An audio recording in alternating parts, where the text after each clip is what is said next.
राधे राधे साथियों, आज के वीडियो में सुनेंगे पवित्र पावन निर्जला एकादशी व्रत की पौराणिक कथा, जिसको सुनने मात्र से ही भगवान विष्णु अत्यंत प्रसन्न होते हैं और अपनी मंगल कृपा साधक पर बरसाते हैं, जिससे चहुं ओर मंगल होता है। तो आइए प्रेम से, भाव से और मन से इस व्रत कथा का श्रवण करें। निर्जला एकादशी व्रत कथा।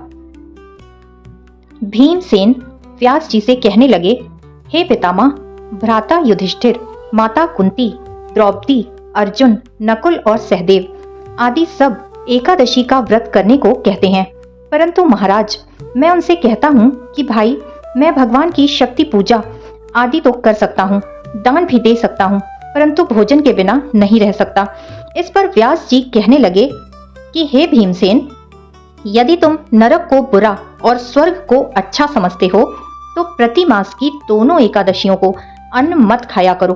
भीम कहने लगे कि हे पितामह, मैं तो पहले ही कह चुका हूँ कि मैं भूख सहन नहीं कर सकता। यदि वर्ष भर में कोई एक ही व्रत हो तो वो मैं रख सकता हूँ, क्योंकि मेरे पेट में व्रत नाम की अग्नि है, सो मैं भोजन किए बिना नहीं रह सकता। भोजन करने से वह शांत रहती है, इसलिए पूरा उपवास तो क्या, एक समय भी बिना भोजन किए रहना कठिन है। अतः आप मुझे कोई ऐसा व्रत बताइए जो वर्ष में केवल एक बार ही करना पड़े और मुझे स्वर्ग की प्राप्ति हो जाए। श्री व्यास जी कहने लगे कि हे पुत्र, बड़े बड़े ऋषियों ने बहुत शास्त्र आदि बनाए हैं, जिनसे बिना धन के थोड़े परिश्रम से ही स्वर्ग की प्राप्ति हो सकती है। इसी प्रकार शास्त्रों में दोनों पक्ष की एकादशी का व्रत मुक्ति के लिए रखा जाता है। व्यास जी के वचन सुनकर भीमसेन नरक में जाने के नाम से भयभीत हो गए और कांप कर कहने लगे कि अब क्या करूं? मास में 2 व्रत तो मैं कर नहीं सकता। हाँ, वर्ष में एक व्रत करने का प्रयत्न अवश्य कर सकता हूँ। अतः वर्ष में एक दिन व्रत करने से यदि मेरी मुक्ति हो जाए तो ऐसा कोई व्रत बताएं। यह सुनकर व्यास जी कहने लगे कि वृषभ और मिथुन की संक्रांति के बीच ज्येष्ठ मास के शुक्ल पक्ष की जो एकादशी आती है, उसका नाम निर्जला है। तुम उस एकादशी का व्रत करो। इस एकादशी के व्रत में स्नान और आचमन के सिवा जल वर्जित है।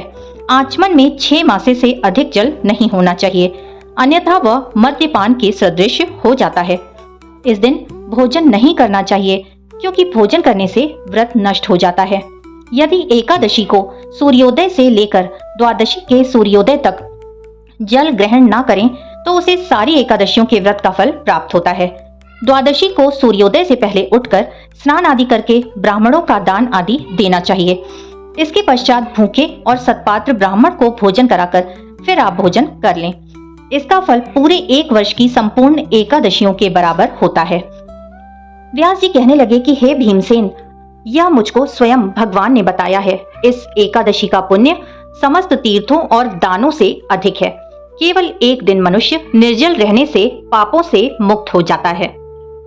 जो मनुष्य निर्जला एकादशी का व्रत करते हैं, उनकी मृत्यु के समय यमदूत आकर नहीं घेरते, वरन भगवान के पार्षद उसे पुष्पक विमान में बिठाकर स्वर्ग को ले जाते हैं। अतः संसार में सबसे श्रेष्ठ निर्जला एकादशी का व्रत है, इसलिए यत्न के साथ इस व्रत को जरूर करना चाहिए। उस दिन ओम नमो भगवते वासुदेवाय मंत्र का उच्चारण करना चाहिए और गौदान जरूर करना चाहिए। इस प्रकार व्यास जी की आज्ञा अनुसार भीमसेन ने इस व्रत को किया, इसलिए इस एकादशी को भीमसेनी या पांडव एकादशी भी कहते हैं। निर्जला व्रत करने से पूर्व भगवान से प्रार्थना करें कि हे भगवान, आज मैं निर्जला व्रत करता हूँ, दूसरे दिन भोजन करूंगा। मैं इस व्रत को श्रद्धा पूर्वक करूंगा, अतः आपकी कृपा से मेरे सब पाप नष्ट हो जाएं। इस दिन जल से भरा हुआ एक घड़ा वस्त्र से ढककर स्वर्ण सहित दान करना चाहिए।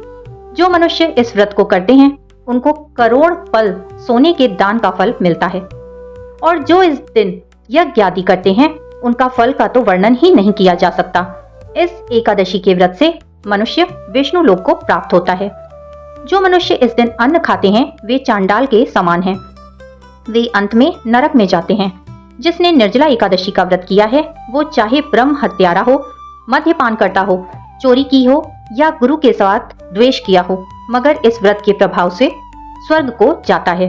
हे कुंती पुत्र, जो पुरुष या स्त्री श्रद्धा पूर्वक इस व्रत को करते हैं उन्हें अग्रलिखित कर्म करने चाहिए। प्रथम भगवान का पूजन, फिर गौदान, ब्राह्मणों को मिष्ठान व दक्षिणा देनी चाहिए तथा जल से भरे कलश का दान अवश्य करना चाहिए। निर्जला के दिन अन्न, वस्त्र, उपाहन यानी जूती आदि का दान भी करना चाहिए। जो मनुष्य भक्ति पूर्वक इस कथा को पढ़ते या सुनते हैं उन्हें निश्चय ही स्वर्ग की प्राप्ति होती है। निर्जला एकादशी व्रत कथा संपूर्णम। फिर से मिलेंगे मेरे चैनल कृष्णा माखन चोर पर। तब तक के लिए राधे राधे।